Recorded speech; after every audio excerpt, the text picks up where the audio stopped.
میں یہاں پہنچے ہیں،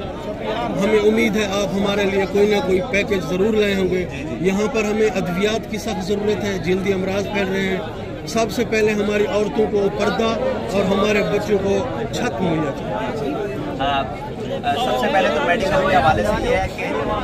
جام روڈ سے لے کر اور یہ راجن پور تک میں نے ان کو کہا ہے کہ آپ 5 میڈیکل کیمپ باقاعدہ لگوائیں، اور اس کے لیے ڈاکٹرز بھی آ رہے ہیں، اس کے لیے ان کے اسسٹنٹس بھی آ رہے ہیں، اس کے لیے تمام میڈیسن انشاءاللہ فری ہوں گی، اور اس کے بعد کھانا اور پینا، یہ جو ٹینٹس وغیرہ ہیں فی الحال جو پانی جب تک سوکھتا نہیں ہے، یہ ٹینٹس وغیرہ اور جو خیمے ہیں یہ بڑی تعداد میں انشاءاللہ وہ آ رہے ہیں، وہ کوئی بھی آدمی انشاءاللہ کھلے آسمان کے نیچے نہیں ہوگا۔ اور دوسری بات ہے ان کے جانوروں کے لیے یہ ابھی ہمارے لوگوں نے کہا ہے کہ ان کو اپنی جان سے بھی عزیز جانور ہیں جن کے اوپر ان کی سارے زندگی کی معیشت ہے اور گزارا ہے، انحصار ہے، تو اس کے لیے بھی ابھی انشاءاللہ پلان بنا رہے ہیں کہ ان کے لیے جو ضروری سامان ہے، چارہ وغیرہ، خشک چارہ، یہ وہ چارہ جات، ان کی دوائیاں، میڈیسن، اور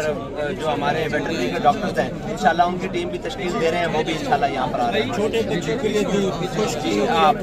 ٹھیک ہے جی، آپ نوٹ کریں جو جو چیزیں ہیں، ڈاکٹر صاحب ہمیں بتائیں گے جو جو ضروریات ہیں انشاءاللہ ہم اس کو بحیثیت ایک خادم کے اور تحریک لبیک کے انشاءاللہ پوری کوشش کریں گے جہاں تک ممکن ہو۔ اور ٹھیک ہے جی، بہت شکریہ۔ لاہور سے لے کر کراچی تک سارے لوگ PNP کے کارکنان، محبت رکھنے والے جتنے بھی لوگ ہیں وہ سارے اس وقت قوم کے ساتھ ہیں۔ اس مشکل گھڑی میں ہم اپنے بھائیوں کے ساتھ ہیں اور انشاءاللہ ان کی مدد کریں گے ہر صورت۔ جی، جیسے کہ یہاں پہ ساتھ نے کہا کہ اس وقت اسلام متاثرین کے ساتھ ادارے یکجہتی کے لیے اور ان کے لیے امدادی سامان اکٹھا کر رہے ہیں۔ کوہ سلیمان سے لے کر کوہ سلمان کی تقریباً 300 کلومیٹر کی پٹی جو رمت سے لے کر کشمور تک تقریباً 6 لاکھ سے زیادہ افراد براہ راست متاثر ہوئے ہیں، اور حکمران جماعت یا اپوزیشن جماعت میں سے کوئی بھی خاطر خواہ نمایاں لیڈر اس وقت